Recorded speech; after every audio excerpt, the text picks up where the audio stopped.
ये बात आपकी सराही भी गई। विपक्ष जिस तरह से मणिपुर मुद्दे पर एकजुट होकर यहां लड़ाई करता नजर आया, सदन में हमने देखा। लेकिन जब अंत यही होना था कि प्रधानमंत्री बोल रहे हैं और आप वॉकआउट कर जाएं, मणिपुर इतना अहम मुद्दा, ये सवाल तो खड़ा होगा ही ना। क्योंकि जो सवाल आज आप पूछ रहे हैं, आप पिछले पहले दिन से, सदन की कार्यवाही के पहले दिन से संसद ठप रही, लेकिन वो सवाल तो सवाल ही रह गए। आदिल अहमद खान, जवाब दीजिए। देखिए पूजा जी, मैं अपनी बात राहत साहब के एक शेर से शुरू करना चाहता हूं। आज उनकी पुण्यतिथि है, बरसी है। उन्होंने कहा था, कुछ और काम जैसे उससे आता ही नहीं, मगर वो झूठ बहुत शानदार बोलता।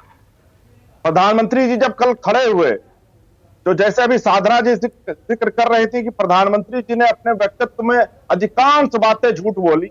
उन्होंने आईआईएमसी के बारे में जिक्र किया, क्योंकि आप सारे लोग मीडिया से जुड़े हुए लोग हैं। Indian institute of mass communication के बारे में उन्होंने कहा कि उन्होंने मिजोरम में खोला है।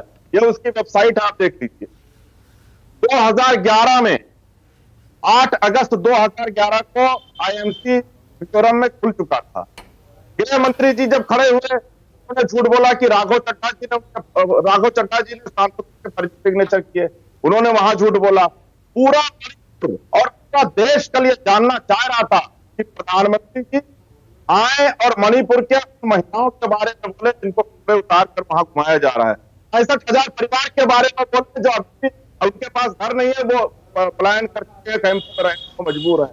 कटी हुई सरों के बारे में बोले, जिनको काट के पेड़ पर लटका दिया गया। उन बच्चों, हजारों बच्चों के बारे में बोले जो गायब हो चुके। पर अफसोस देखिए कि इस देश का प्रधानमंत्री इतने ज्वलंत मुद्दे पर हमारे देश का एक हिस्सा चल रहा था और प्रधानमंत्री सदन के अंदर खड़े होकर ठहाके लगा रहे थे। हमारा तो सर सदन से झुका, क्योंकि हमारे भी प्रधानमंत्री हैं और आपके भी प्रधानमंत्री हैं। पर पता नहीं भारतीय जनता पार्टी के लोगों को कैसे लगा कि प्रधानमंत्री जी ने चौके छक्के मारे। कल उन्होंने भ्रष्टाचार पर बात की। पूजा जी, परसों एक रिपोर्ट आई है सीएजी की, और वो रिपोर्ट है आयुष्मान भारत पर, जो प्रधानमंत्री जी के नाम से चलती है। आपको पता होना चाहिए कि वो रिपोर्ट ये कहती है कि आयुष्मान भारत में 7.5 लाख रजिस्ट्रेशन सिर्फ एक नंबर पर हुए हैं। 1,39,000 रजिस्ट्रेशन एक नंबर पर हुए हैं। 96,046 रजिस्ट्रेशन सिर्फ एक नंबर पे हुए हैं। अब आप बताइए कि कितना बड़ा भ्रष्टाचार प्रधानमंत्री जी ने किया इस देश के अंदर। उस पर एक शब्द नहीं बोले प्रधानमंत्री जी। प्रधानमंत्री जी ने परिवारवाद के बारे में बोला कि परिवारवाद भारत छोड़ो। अरे आप बताइए कि राजनाथ सिंह जी का परिवार भारत कब छोड़ेगा? कल्याण सिंह जी का परिवार कब भारत छोड़ेगा?